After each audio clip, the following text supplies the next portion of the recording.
Hey guys, welcome to episode 2 of Exploring the DC Universe, a new series I'm trying out where I look at various DC comics.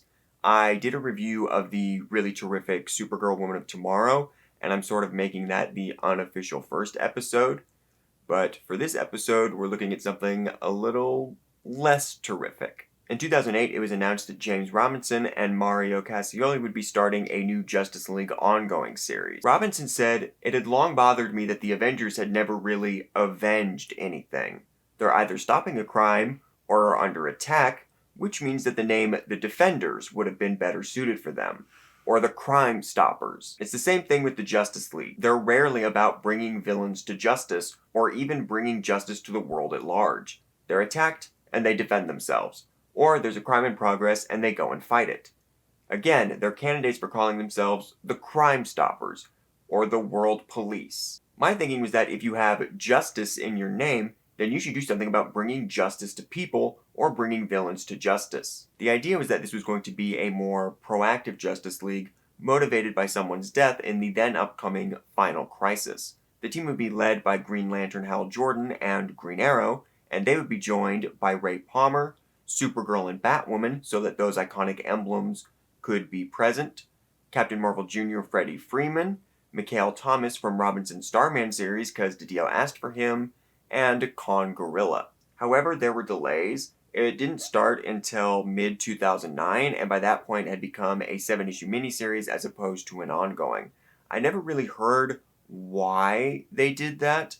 Robinson said in 2009 it was because they were working towards a true ending, even though, like I said, there are some ripple effects and things will spin out of it. It does make it feel like, especially with this artwork, well, you just can't follow up from this artwork. When you see it, it is so beautiful. It's so beautiful that the idea that it's something that has a beginning and an end just seems to work artistically. Maybe that's legit the reason. Robinson did end up taking over the main Justice League of America book in 2009, so maybe that has something to do with it. I'm not sure. Regardless, it's a 7-issue miniseries meant to set up a new Justice League team. That, because it's a miniseries, doesn't really set up a new Justice League team. Wait, so what's the point of this? Getting into issue 1, the cover is a very cool wraparound, also done by Cassioli, and it's gorgeous. It looks very epic with an incredible background. Really visually enticing. The issue starts on the Watchtower. The context is that this is taking place post-Final Crisis, a massive event in which Darkseid took over the Earth. Part of that event is that both Martian Manhunter and Batman died. Well, Batman technically got sent back through time or something, but everybody thinks he's dead. Hal is taking the deaths hard, saying that the team doesn't do enough. So the basic premise of Robinson's series is expressed through Hal. And it's just, what? Problem number 1 is that it's kind of a bad idea to do a series with the express purpose to say that your flagship team is ineffectual and dumb. Like, as a customer, what am I supposed to take from that? Don't buy Justice League. They're a bunch of ineffectual idiots who don't live up to their name. Problem the dose? I don't think it's a very good argument, or at least not one that I agree with. The idea of seeking justice instead of responding to crime, what does that mean exactly? What is the difference between what the League does and what Hal is talking about? He wants to go get justice. Okay, does that mean arresting criminals, stopping attacks? Because that's what the League does. Or is Hal just talking about vengeance? Because that isn't justice. Anyway, Hal decides to leave. Green Arrow goes with him because shut up. I guess it's because they're best friends, but Oliver was literally married to Black Canary at this point and just abandons her to go beat people up with Hal. Meanwhile, Ray Palmer, the original Atom, is fighting alongside Ryan Choi, his replacement. Palmer had been through a lot at this point, particularly in Identity Crisis, a murder mystery in which the killer was revealed to be Ray's ex-wife. Robinson said he felt that Ray Palmer didn't have much of a personality, so he wanted to give him one. And that personality is pretty much, he's angry and jaded, which I suppose makes sense, but it's a bit much. In this scene, Ray tortures the villain Killer Moth, which is incredibly too far.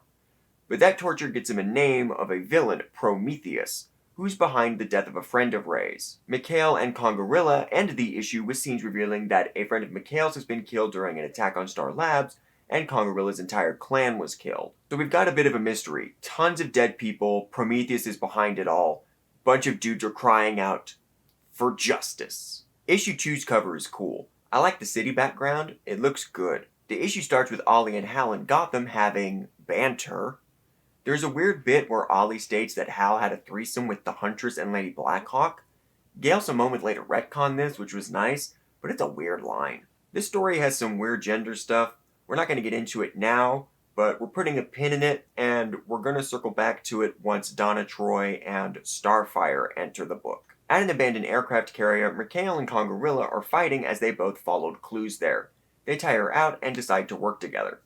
Back in Gotham, Hal and Ollie meet with Batman supporting character Jason Bard, who gives them a tip on Prometheus. Ray was on his way to Gotham, but he stopped in Central City to see Jay Garrick, the Golden Age Flash, as the Flash Museum has also been attacked. Freddie Freeman, who was Captain Marvel at this point but not called that, the book kind of makes fun of the name issue, shows up and he and Ray head off to Gotham. Back in Gotham, Ollie and Hal follow Jason Bard's tip to a warehouse where a group of villains were meeting with Prometheus. They defeated them all as Ray and Freddy show up. Javelin wakes up and prepares to throw, well, a javelin at the heroes, but they are saved by the arrival of Supergirl. Issue 3 has another cool cover with Prometheus in chains and the heroes looming over him. Very cool stuff. Love it. The Atom tortures Prometheus for information, with only Green Arrow questioning how incredibly wrong that is. However, it is not actually Prometheus. It's Clayface who has a bomb, which goes off. Back at his hidden headquarters, the real Prometheus throws an exposition bomb at his henchman, Quimby. Basically, Prometheus is evil Batman. His parents, who were criminals, were gunned down by police. So he became a supervillain. However, the Justice League defeated him. So Prometheus wants revenge, but not just to kill the League. He wants to hurt them, like losing his parents hurt him. So all of these attacks and murders have been related to collecting bits of science and technology for some nefarious scheme. He kidnapped a member of Congarilla's clan, who is a scientist from Gorilla City. However, Quimby now knows too much, so Prometheus poisons him, reducing Quimby's mental age to a toddler. Issue 4's cover is cool with the explosion. Freddy saved the team from said explosion. Jay recruits Miss Martian while Mikhail and Congarilla fight villains working for Prometheus. Congarilla starts to get lethal, but Mikhail stops him, declaring that vengeance and blood are not justice. So the book is aware that the heroes are wrong, which is good. They're all supposed to be in pain and mourning and going too far because of it. I get it, I just don't really buy it, and Hal's team in particular goes way too far beyond the point of sympathy. Speaking of, Hal has Ray Palmer torturing more villains. Ollie continues to object, resulting in a fight amongst the team. Freddy suggests that this is too big of a problem for them, and that they need to team up with the proper Justice League, which is so hilarious. This whole thing started as the Justice League sucks, and we're forming a new, better team thing, and 4 issues in, they give up and go back to the Watchtower because it's too hard. Issue 5's cover is fun, as it's a little different than the previous ones, using more white space. Also, Kara making out with Freddy as she's been crushing on him. That does not happen in the issue, but it looks nice, kind of like a movie poster. The issue opens with Donna Troy and Starfire, and this is where we're finally going to talk about the art, and I get to take down that pin I put up about gender. So the first thing is that Cassioli needed some help, so Scott Clark was brought in to assist on a few pages. He mostly stays in line with Cassioli, so I don't think it's super noticeable, but still worth noting. Now to the gender stuff. Some people get pissy when anything like this is brought up as critique, and I do not care. I'm giving my perspective, and this is a problem with the book in my opinion. I'm not trying to accuse the creators of anything or insult them, but comics are pretty notorious for having a boys club mentality, and the weird instances of it in this book take me out of the story. Donna and Starfire's very first scene is them posing around in bikinis for no reason, constantly posing sexily. Buddy Baker is in a bathing suit too, but we barely see anything of him. There's a double standard there. All three characters are in the same kind of attire, but framed differently. The book has a lot of cheesecake like this. Supergirl's boobs and butt are prominently displayed in the foreground a couple different times, and later issues will focus heavily on Starfire's boobs and butt. I'm not necessarily against cheesecake either. I enjoyed Amanda Conner and Jimmy Palmiotti's Starfire series, and that featured a decent amount of cheesecake. But tone and context matter. That Starfire series was fun and lighthearted, and the art was in spirit of that. This is a fairly serious story about heroes losing their way, torturing people, and spoilers, it ends with a child dying. So it's really weird when the book is constantly like, look how hot Starfire is. To actually praise Cassioli, his art is gorgeous. It's a photorealistic kind of thing and it looks incredible. Very expressive, beautiful stuff when it isn't being a little pervy. But then that is compounded by weird moments in the dialogue, such as the threesome joke and a moment where Clayface Prometheus refers to teenage Kara as a pinup.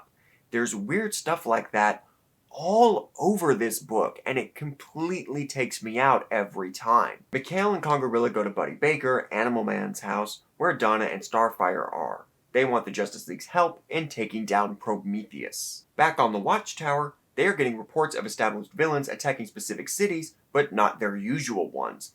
Batwoman, who's been in the shadows watching the team in Gotham the whole book, calls, revealing she encountered a villain who mysteriously died before she could reveal any information. Ray wants to examine the body and summons Jay to the Watchtower. The heroes discover that the villains are planting devices that seem to be teleporters. Ollie talks to his original sidekick Roy Harper, mostly to establish the existence of Roy's daughter, Leanne. Then, Mikhail, Congarilla, Donna, Starfire, and Animal Man show up. Kara notices Freddy is missing, and her and Congarilla leave to find him, but come across Roy, whose arm has been cut off. The two run off to find the attacker, while the rest of the League finds Roy. The attacker is Freddy. Issue 6. Cover looks solid, however Cassioli only does the cover on this one. Clark does the interior art. Which is funny, considering Robinson hyped up Cassioli's art as being so integral to this. Clark's art is not quite as good, but still looks fine. So this issue is easy to sum up because it is mostly a long fight scene. Prometheus posed as Freddy to get access to the Watchtower. So Prometheus has this helmet that has analysis on every superhero and a way to defeat them. So he basically takes down the entire Justice League single-handedly. And it's not like 7 of them. There's got to be like 20 people on the Watchtower. Which is probably my biggest problem with this thing. Prometheus is a terrible villain. He's OP to the point of silliness. This conflict is no fun because no matter what the heroes do, Prometheus has a counter. No matter what. It is ridiculous and honestly no fun at all. And his motivation is pretty weak as well, so I can't even get into him on a personal level. Donna Troy is able to take him down in a pretty badass moment. Donna really gets to shine in this issue while everyone else looks kinda dumb and ineffective. Captured, Prometheus reveals his plan. All the technology he stole was to build a bomb, but not with the goal of destroying. These bombs have been placed in the cities of the heroes by the various villains, and the goal is to teleport the cities through space and time. The heroes will know those people are alive, but never where or when they went. However, since he's been captured, Prometheus offers to give them the codes in exchange for his freedom, because he's a terrible villain in this, with next to no motivation. But to show he means business, the bomb has already been activated in Star City, Green Arrow's hometown. Issue 7's cover is very cool, though a bit more triumphant than the issue itself turns out to be.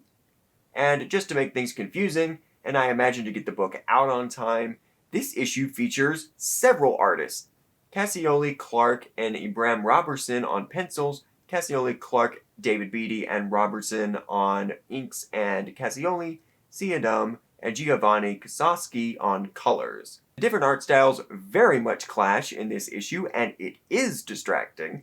I understand the behind-the-scenes necessity of it, but that doesn't change how I feel as a reader. Prometheus' bomb isn't working right for some reason. It doesn't teleport Star City, but is just destroying it like a normal bomb, because that's just how much Prometheus sucks in this thing. The heroes go down there, and Green Arrow discovers the dead body of Roy's daughter, Leanne, who's like 7. The heroes do everything they can to stop the bombs, but again, Prometheus sucks, so he is prepared for everything to a ridiculous degree. I hate this kind of villain.